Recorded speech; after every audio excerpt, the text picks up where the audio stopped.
에스겔 2장 1절에서 10절 말씀 가지고 혼란의 시대, 하나님이 찾으시는 사람이라는 제목의 하나님 말씀을 함께 나누도록 하겠습니다. 오늘날의 시대를 사람들은 각자의 가치관에 따라 다양하게 정의를 합니다. 몇 년 전에 옥스퍼드 영어 사전에 등록된 한 표현이 있는데 바로 탈진실, 포스트 트루스라는 표현입니다. 오늘날의 시대를 탈진실의 시대라고 많은 사람들이 명명합니다. 쉽게 말하면 그런 거예요. 맞냐 안 맞냐는 중요하지 않아요. 진리냐 아니냐는 중요하지 않아요. 그냥 내가 뭐가 더 좋은지, 나에게 무엇이 더 중요한지, 그것이 참이든 진리든 내게 도움이 되면 거짓도 좋은 거고, 나에게 도움이 되지 않는다면 세상 모든 것을 담은 진리라 하여도 심지어 악으로 규정되는 것, 우리는 진실을 벗어나려고 하는 탈진실의 시대를 살아가고 있습니다. 혹자들은 말합니다. 무감각의 시대다, 또 혼합주의의 시대다, 영적인 타협의 시대다, 자기중심의 나르시시즘의 시대다, 정체성 혼잡의 시대다, 탈권위와 해체의 시대다 라고 말하면서 이 시대의 다양한 가치관의 혼재를 설명합니다. 어쩌면 지금의 이 시대는 성경 사사기를 읽어보지 않아도 될 만큼 각기 소견에 오른 대로 살아가며 각기 소견에 오른 대로 살아갈 정도가 아니라 자기 자신을 하나님처럼, 우주처럼 생각하는 시대 가운데 우리는 살아가고 있습니다. 진리가 흐려지고 기준이 사라진 시대, 모두가 자기 길로 걷는 시대, 영적으로 마르고 황폐한 시대, 이제는 불확실함이 일상이 되어버린 시대, 빛 대신 예수 그리스도보다 내 인생을 밝혀줄 화려한 불빛을 따라가는 시대, 우리는 이 시대를 바로 혼란의 시대라고 말합니다. 전쟁의 현장에는 훈련된 군인이 필요하고 사람을 살려야 하는 곳에는 구급대원과 의료진이 필요한 것처럼 이 영적인 혼란의 시대에도 하나님께서는 사람을 찾으시고 사람을 통해 일하십니다. 여러분, 오늘 이 자리에 예배를 드리러 오신 것도 그냥 말씀 듣고 찬양하고 위로받고 그 이상의 크신 뜻이 있는데, 하나님은 지금 이 순간에도 말씀으로 우리 여러분들을 부르시고 그 응답에 응답하고 말씀에 순종하여 살아내는 이들을 지금도 찾고 계시다는 사실이죠. 영적 혼란의 시대에 하나님이 찾으시는 사람을 이 성경 에스겔에서는 말씀의 사람이다 라고 명명을 하고 있습니다. 우리는 계속 주일, 이사야, 예레미야 등의 선지자들의 말씀을 계속 나누고 있습니다. 선지서 말씀은 사실 주일 강단에서 가장 인기 없는 말씀입니다. 선지서 말씀을 전하다 보면 성도님들에게 오해를 받기도 해요. 목사님이 나한테 하려고 하는 말 되게 돌려서 얘기하시는구나. 사실 그렇지는 않아요. 선지서, 저는 이게 창세기부터 쭉 설교를 계속 해나가고 있는데, 이 선지서에 있는 말씀 자체가 때로는 하나님께서는 위로함을 통하여서 사람을 일으키시기도 하지만 때로는 따끔한 권면과 충고를 통하여서 영혼을 깨우시기 때문이에요. 이 선지서에 있는 말씀들은 바로 그런 후자의 말씀들로 기록이 되어 있습니다. 이사야, 예레미야와는 달리 에스겔은 조금 다른 포지션을 갖고 있습니다. 이사야나 예레미야 같은 선지자들은 유다 백성들이 바벨론 포로로 끌려가기 전에 속히 회개해야 한다, 그리고 회개할지라도 하나님께서는 너희들을 포로로 고생하게 하실 것이나 나중에 회복시킬 것이라는 포로 전의 선지자로 주로 활동을 했다면, 에스겔은 겹치는 시간이죠. 포로로 끌려가기 바로 직전부터 같이 포로로 끌려가서 그곳에서 포로된 백성들에게 자유와 회복과 사랑의 권면을 전했던 선지자가 바로 에스겔 선지자입니다. 에스겔은 제사장 가문의 사람이거든요. 한 30살 정도가 되면 대부분 다 성전에 있는 주요한 역할을 맡아 하나님께 예배를 올려드리는 귀한 일들을 감당했던 것이 제사장 가문의 사람들의 업무였습니다. 만약에 에스겔이 예루살렘에 그대로 있었다면 에스겔은 자기 일이 분명히 정해진 사람일 거예요. 그런데 지금 그들은 어떻게 됐습니까? 바벨론이란 제국의 포로가 됐어요. 그렇다고 바벨론 제국의 포로 중에 주류도 아니에요. 아주 비주류, 인원도 얼마 되지 않는 비주류 중에 비주류의 포로였습니다. 별로 쓸모도 없는 포로들이었고, 이 에스겔이 바벨론 포로 생활을 하면서 얼마나 무기력한 가운데 빠졌을까요? 당시에 있는 유대 문헌들을 보면 예루살렘에 열심히 제사장으로서 일했던 이들이 바벨론 포로로 끌려갔을 때 가장 무기력하고 가장 무능한 시간을 보냈다라고 말합니다. 뭐 그런 거예요. 원래 생선을 팔던 분이 바벨론 포로로 끌려가서 생선을 팔아요. 일상이 변하지 않았다라고 생각을 해요. 그런데 나름대로 이 제사장 가문의 사람들은 어떻게 보면 교만한 마음이 있었던 거죠. 나는 제사장이 아니면 다른 일 안 해. 그런데 성전이 없어요. 직장이 없어요. 교회가 없어요. 그러다 보니 아무 일도 하지 않는, 그냥 집에서 쉬는, 그러면서 자존심은 가득한 사람들이 제사장 가문의 사람들이었다는 거죠. 일터에서 하나님을 만나지 못하고 오히려 하나님으로부터 더 멀어져 있었던 사람들이 제사장 가문의 모습들이었어요. 에스겔은 주변에 있는 많은 제사장 가문의 사람들과 함께 많이 마음이 낮아져 있었습니다. 성전이 없는 이방 땅, 이 바벨론 포로로 끌려왔으니 얼마나 무기력하고 슬펐겠어요. 자신뿐만 아니라 백성들의 절망을 위로해 줘야 되는데 그들을 위로해 줄 수 있는 힘조차 에스겔에게는 없었어요. 그들의 상황을 시편 137편은 다음과 같이 말하거든요. 우리가 바벨론의 여러 강변에 거기에 앉아서 시온을 기억하며 울었다. 이 말씀이 무엇입니까? 고향 땅 생각하면서 이역만리 타국에서 자신의 신세를 한탄하며 울었다라는 거예요. 우리나라의 역사 가운데 이 말씀은 참 오랫동안 남아있죠. 일제강점기 때 많은 사람들이 죄도 없이 징용을 가서 평생 고향 땅을 밟지 못하고 죽어라 고생만 하시다가 돌아가신 분들이 얼마나 많이 있으셨습니까? 내 가족이 그렇게 잡혀가는 것도 알지 못하고 얼마나 많은 가족들과의 생이별이 있었습니까? 병자호란 때의 역사서를 보니까 그런 장면이 있더라고요. 청나라로 이제 끌려가면서 많은 사람들이 다시 이 고향 땅에 돌아오지 못하겠구나. 난 이제 청나라에 가서 평생 이제 포로로 살겠구나라는 마음으로 가족들이 자신의 고향 땅을 향해서 손발이 묶인 채로 큰 절을 하는 장면들을 역사서 가운데 보게 됩니다.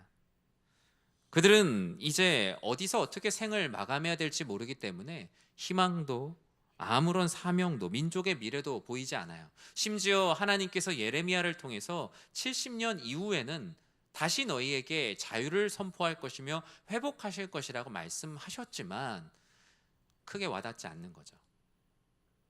특히 이 유대 민족들의 리더십들, 나이가 들고 많은 것들에 있어서 지혜가 쌓인 이들이 더 희망이 없다고 생각했어요.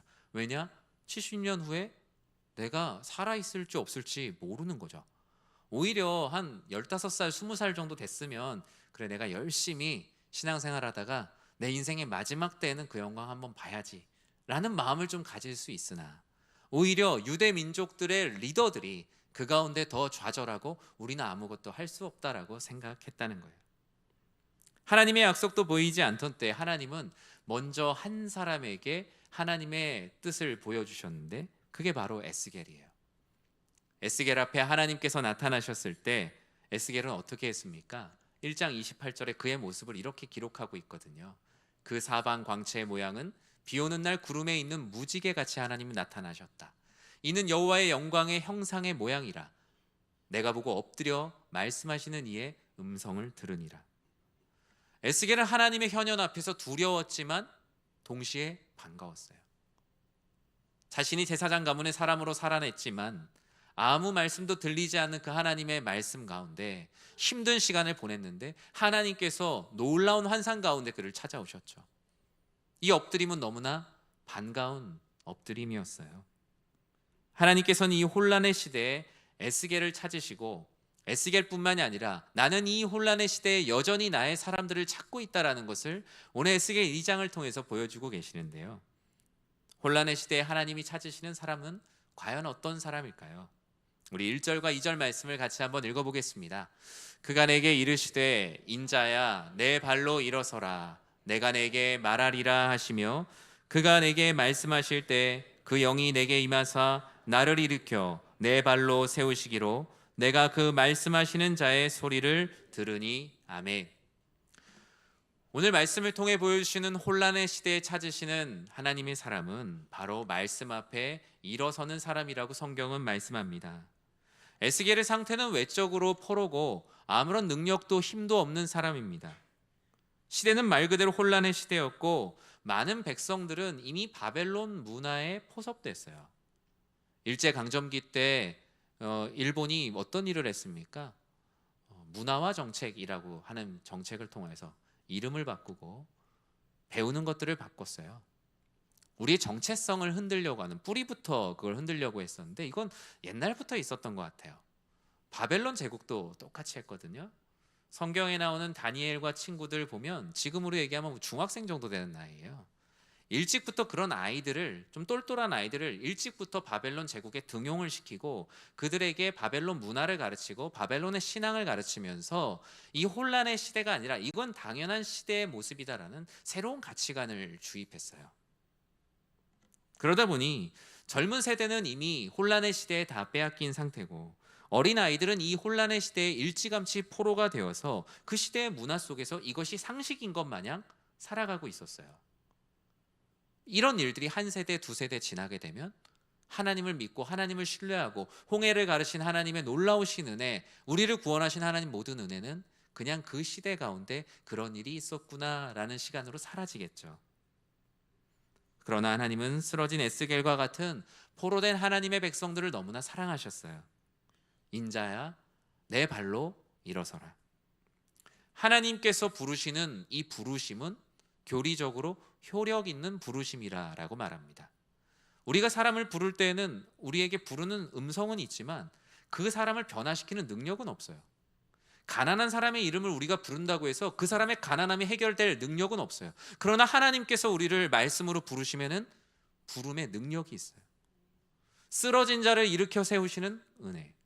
말씀으로 하나님께서 영혼을 부르실 때에는 좌절한 자, 어찌할 수 없는 자, 낭망한 자, 모든 자들을 일으켜 세우시는 능력이 있음을 믿으시기 바랍니다. 하나님께서 우리에게 요구하시는 것은 그 말씀이 우리를 일으키실 것이라는 믿음과 순종의 태도만을 주님께서는 요구하세요. 우리들의 인생, 우리들의 시대가 얼마나 혼란스럽습니까? 요즘에 자녀들을 키우는데 얼마나 많은 가치관들이 우리를 위협합니까? 하지만 이 세상은 그래요. 원래 세상은 그런 거야. 원래 이 시대는 그런 거야. 정직하게 사는 사람이 손해를 보고 하나님의 뜻대로 살아가는 사람들이 손해를 보는 세상이야 라고 말합니다. 우리는 그 혼란의 시대 가운데 그냥 마음을 놓아버리고 살고 있지는 않습니까? 그냥 이 세상이 주는 중압감에 눌려서 간신히 숨만 쉬며 살아가는 것을 하나님께서 원하실까요? 그냥 연명하며 살아가는 것을 우리 그리스도인들에게 원하실까요? 주님은 그런 쓰러진 그리스도인들을 에스겔을 부르시듯 한 사람 한 사람 부르십니다. 하나님의 말씀의 명령은 강제성만 있는 것이 아니라 쓰러진 사람을 일으켜 세우는 능력이 있기 때문입니다. 말씀에 순종하고자 일어선 사람들만이 들을 수 있는 하나님의 말씀이 있습니다. 오늘 본문의 말씀 앞에 일어섰다라는 것은 그냥 육체적으로 앉아있다가 일어선 것을 말하는 것이 아니죠. 하나님 말씀의 부르심에 민감함으로 반응하고 순종하고 들으려 하고 말씀대로 살아내보려고 하는 모든 것들이 바로 말씀 앞에 일어서는 사람의 모습입니다. 이 시대는 더 왜곡된 가치관으로 우리를 위협할 것이고 세상은 진리가 아닌 것을 진리라고 더 말하며 이 세상을 더욱더 복잡, 다양성을 띠게 될 겁니다. 더 혼란스러워지고 더 복잡해질 겁니다. 우리는 그 시대 가운데 어떻게 살아야겠습니까? 많은 사람들은 신앙적으로 또 삶에서 그냥 쓰러진 채로 살아갑니다. 그냥 쓰러진 김에 누워있자. 누워있는 김에 그냥 잠이나 자자. 많은 크리스찬 가정과 그리스도인들과 교회도 쇠퇴기에 접어들었다고 말하며 쓰러진 김에 그냥 누워있고 누워있는 김에 그냥 잠을 자고. 그런데 하나님 말씀하세요. 누워있는 김에 잠을 자면 죽는다고요. 우리의 영혼이 죽는다고요.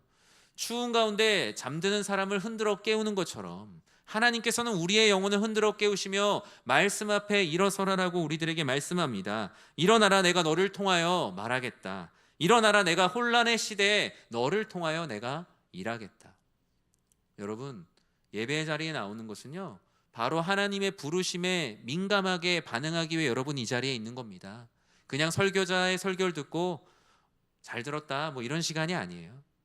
하나님 말씀의 부름을 민감하게 청취하고 아버지 말씀 앞에 내가 어떻게 순종하며 살아갈 것인가를 설교 시간에 정리하여 주중에 우리의 삶으로 풀어내는 것이죠. 그게 나의 직장이든 사업장이든 가정이든 나의 모든 일터 모든 곳곳에서 하나님의 말씀으로 일어서서 살아가고자 우리는 도전하는 거예요. 저는 우리 사랑하는 성도님들이 말씀 앞에 서서 살아가는 담대한 주의 백성들 되길 진심으로 축원합니다. 그냥 쓰러진 김에 세상에서 누워서 살아가는 사람들, 누워있는 김에 잠들어 있는 사람들이 아니라 오히려 잠들어 있는 영혼들을 깨워야겠죠. 3절 3반절에는 깨워야 하는 우리들의 사명을 다음과 같이 말씀합니다. 함께 읽겠습니다.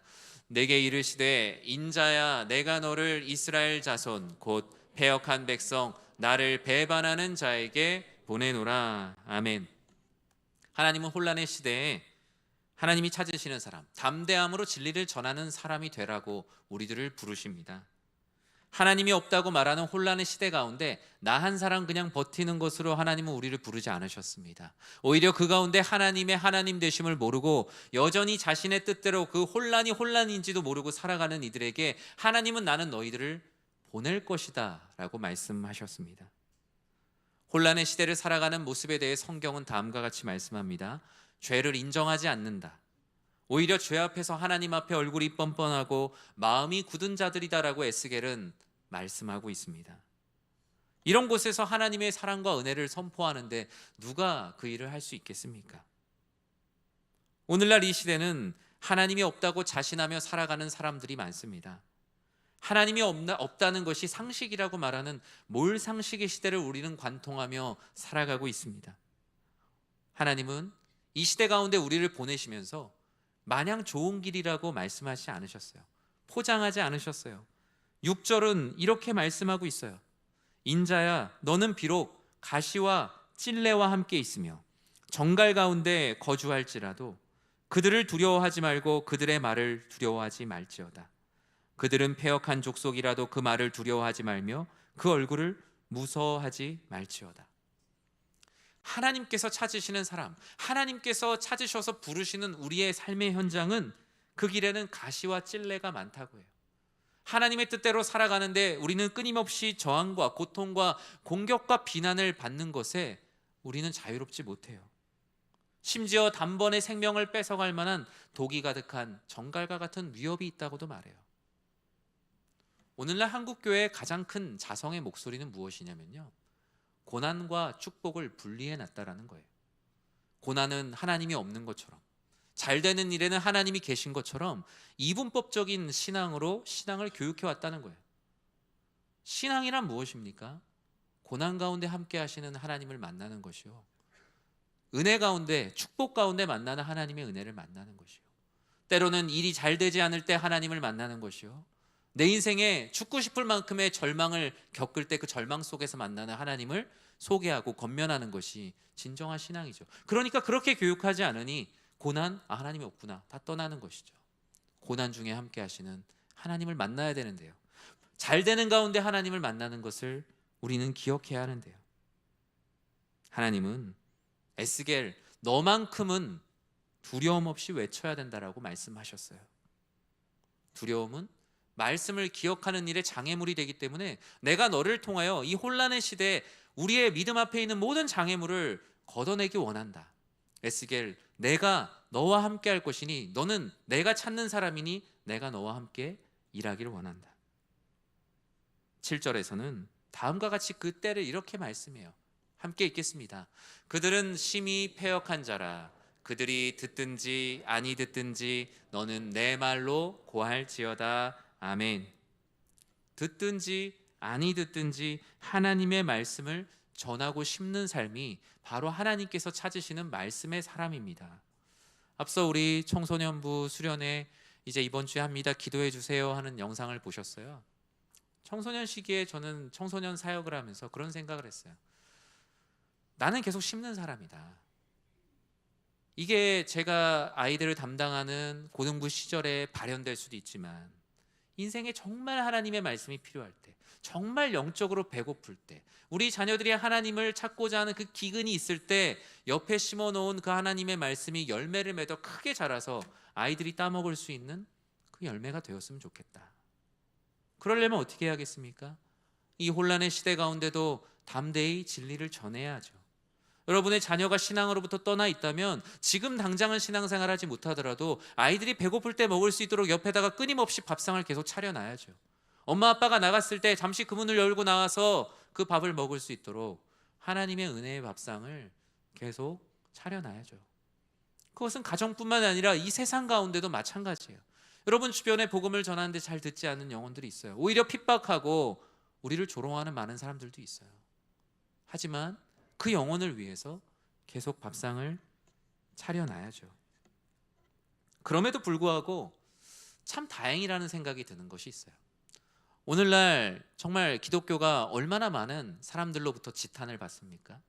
얼마나 많은 조롱을 받습니까? 이전에 한국 기독교 역사에서 예수쟁이라고 사람들이 많이 놀리긴 했지만 믿는 신앙 자체를 놀리진 않았어요. 근데 어느덧 우리는 그 신앙 자체와 우리들의 정말 앞뒤가 안 맞는 모습으로 인해서 많은 세상 사람들로부터 지탄을 받습니다. 근데 그럼에도 불구하고 제가 희망이 있다라고 생각하는 것은 무엇이냐면 그 사실을 이렇게 잘 열어보면요, 하나님에 대해서 지탄하거나 실망하는 사람들은 생각보다 없다는 거예요. 예수님께서 우리에게 말씀하신 하나님 사랑과 이웃 사랑, 많은 영혼들을 구원하시는 그 놀라우신 사랑 앞에는 이 세상 모두가 고개를 숙인다라는 거예요. 다만 그 신앙으로 살아가는 우리가 부끄럽게 살아서 그 하나님의 영광을 가리는 거죠. 근데 저는 그게 다행이라고 생각했어요. 하나님은 여전히 살아계시고 하나님에 대한 경외하는 마음이 이 시대 가운데 남아있다는 사실이죠. 그래서 우리는 담대하게 복음을 전할 수 있어요. 복음을 전해야 되는 이유 중에 5절은 한 가지 이유를 더 말씀하고 있거든요. 같이 한번 읽어보겠습니다. 그들은 패역한 족속이라 그들이 듣든지 아니 듣든지 그들 가운데 선지자가 있음을 알지니라. 아멘. 이 말씀은 무엇이냐면요, 하나님께서 에스겔을 통하여서 많은 백성들에게 우리가 하나님의 사람으로 계속 복음을 전해야 된다. 그 이유는 무엇이냐? 이 포로된 백성들, 하나님은 이제 우리에게 없다고 하는 이들에게 하나님이 계시는구나. 그리고 지금도 포로된 이 시대를 살아가고 있는 혼란의 시대 가운데도 하나님을 전하는 사람들이 있구나. 하나님을 기억하게 하기 위해서 담대하게 진리를 전해야 된다라고 말해요. 저는 대학 시절에 그 신앙생활을 하지 않았어요. 1학년, 2학년 때는 교회를 다니지 않았어요. 오히려 되게 멀어지려고 되게 노력을 많이 했어요. 근데 학교 앞에 화요일 아침이 되면 어김없이 이 요구르트와 전도지를 가지고 학생들에게 전도지를 나눠주시는 그 성도님들이 계셨어요. 근데 그 중에 그분들을 보시면 다 이제 지금으로 보니까 이렇게 일종의 시니어 전도대원 같은 거였죠. 어르신들이 와서. 근데 한국 교회 참 재밌는 건 그 전도하는데 할머니는 있는데 할아버지는 없어요.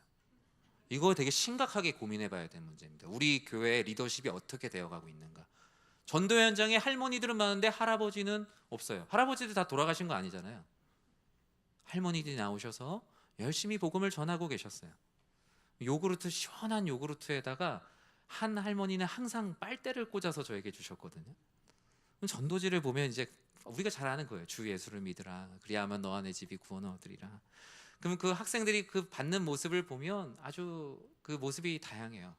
지금 생각해 보니까 저희 학교 앞에 정릉중앙교회, 뭐 북악교회 이런 교회들에서 나온 이제 전도팀이었는데, 이제 그 요구르트를 받을 때 어떤 친구들은 그냥 무심하게 받는 친구들도 있어요. 학생들도. 또 어떤 학생들은 기억에 나는 장면이 담배를 막 피고 가다가 전도지를 그래도 어른이 주니까 담뱃불을 발로 막 급하게 끄고 이제 그 전도지랑 요구르트를 받아가는 친구들도 있었어요. 또 그 중에서도 안 받아요 그냥 그러면서 이렇게 매몰차게 가는 친구들도 있었습니다. 저는 어떤 사람이었을 것 같으세요? 저는 어떤 사람이었을 것 같으세요? 저는 그 자리가 저에게는 저를 이렇게 뭔가 계속 고문하는 자리 같았어요. 왜 또 저기 계시지? 나중에는 정문이 아니라 이 쪽문으로 돌아서 갔어요. 왜냐하면 그 하나님의 말씀을 전하는 그게 옳아요, 옳지 않아요? 옳아요. 나는 지금 믿고 있지 못하지만 그게 옳다는 걸 알기 때문이에요. 자녀들에게 또 우리 주변에 믿지 않는 이들에게 복음을 전할 때 하나님을 잊어버리고 또 하나님을 잊어버리려고 노력하는 사람들에게 그 모습이 옳지 않게 보이지 않아요. 오히려 너무나 멋져요. 그러면서 나의 삶 가운데 잊고 있는 하나님을 기억하게 만들어요. 나는 왜 이런 삶을 살고 있는가? 나도 언젠간 신앙생활을 해야 되는데 누군가에게 다시 돌아올 계기를 마련하기 때문에 우리는 끊임없이 복음을 전하는 거예요. 사랑하는 성도 여러분, 이 혼란의 시대에 우리 성도님들 한 명 한 명이 하나님의 찾으시는 사람으로서 담대히 복음을 전할 때 놀라운 일이 일어남을 믿으시기 바랍니다.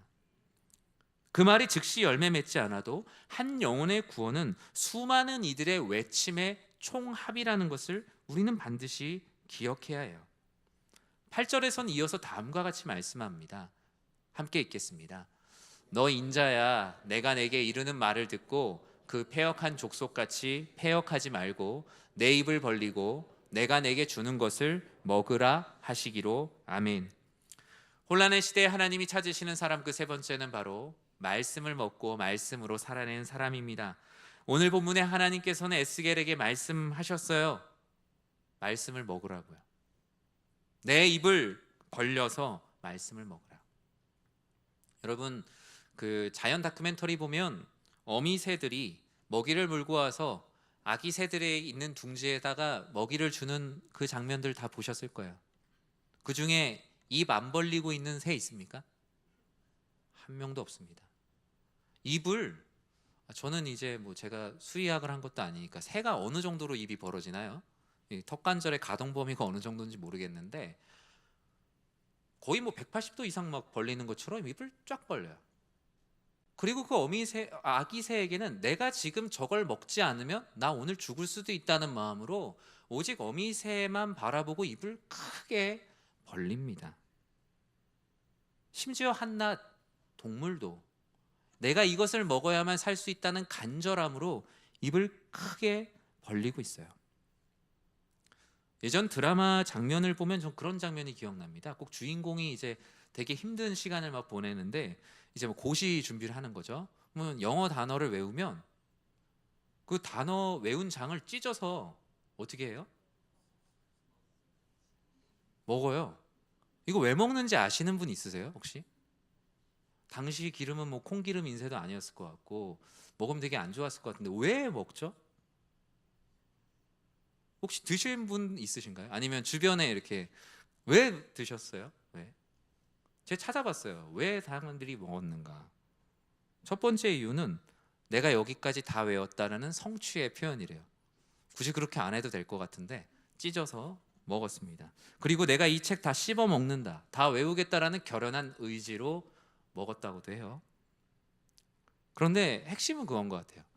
내가 외우고 공부한 게 다 내 것이 되었으면 하는, 저는 그렇게 표현하고 싶어요. 일종의 건강한 자기화의 욕망, 이것이 다 내 것이 됐으면 하는 간절한 바람으로 찢어서 먹지 않았을까요? 여러분, 하나님의 말씀 앞에 이 아기새가 입을 쫙 벌리는 것처럼, 또는 이 영어 사전을 한 장씩 찢어서 이 안에 배운 것이 다 내 것이 되었으면 하는 마음으로 하나님의 말씀을 먹으시기 바랍니다. 우리 안에 오늘도 설교가 이렇게 되고 있는데 여러분은 이 말씀을 보통 어떻게 들으십니까? 우리가 뭐 교양 강좌 지금 듣고 있는 게 아니잖아요. 하나님의 말씀을 내가 어떻게든 내 영혼과 내 생각을 집중해서 입을 벌려 먹으려고 하는 간절함이, 그 간절한 갈구함이 내 안에 있는가? 또는 정말 이 영어 사전을 찢어서 먹어서라도 내 것이 되었으면 하는 마음으로 그 말씀이 내 안에 뿌리 내리기를 바라는 간절한 마음이 있는가? 여러분, 집에 가서 성경책도 다 찢어서 드시지 마시고 말씀을 내 안에 어떻게든 뿌리 내리게 하기 위한 간절함이 내 안에 있는가? 하나님께서 우리를 말씀으로 먹이시려고 어미새와 같이 먹이를 물어다가 둥지에 왔는데 어미새들이 우리 다 배부른데요? 나 배 안 부른데? 아까 저 앞에 나온 것처럼 입을 그냥 벌리지도 않고 꾹 다물고 있다면 어미새 입장에서 마음이 어떨까요? 지금 오늘 이 하나님의 마음이 먹이를 잔뜩 물어온 어미새의 마음이 아닐까요? 다 포로된 자들로 다 쓰러져서 잠만 자고 아무도 먹이에 관심이 없는 그 모습을 보며 너무나 가슴 아파하지 않으실까요? 사랑하는 성도 여러분, 여러분의 영혼은 지금 무엇을 먹는데 입을 벌리고 있습니까? 무엇으로 배부르며 살아가고 있습니까? 세상의 수많은 지식과 정보와 뉴스들, 자극적인 컨텐츠, 성공의 지식, 무엇에 여러분의 입을 벌리며 채워가고 있습니까? 하나님께서는 혼란의 시대를 살아가는 우리들에게 말씀하십니다. 내 입을 벌리고 내가 너희에게 주는 것을 먹으라. 내가 너희에게 주는 것으로 배부르라. 무엇을 먹느냐에 따라 몸이 결정되는 거예요. 여러분 운동 열심히 해야 되지만 먹는 거 되게 중요하잖아요. 왜 시기를 합니까? 단순히 내가 운동만 하면 안 되니까, 먹는 게 제일 중요하니까 그러잖아요. 달팽이 키워보셨죠? 달팽이 먹는 대로 나옵니다. 당근을 먹으면 당근색이 나오고 상추를 먹으면 상추색이 나와요. 먹는 대로 나오는 거예요. 하나님은 우리에게 말씀하세요. 무엇을 먹느냐에 따라 너희 영혼의 강건함이 결정된다. 너희는 말씀을 먹으라. 말씀을 먹고 말씀으로 먹은 대로 살아라.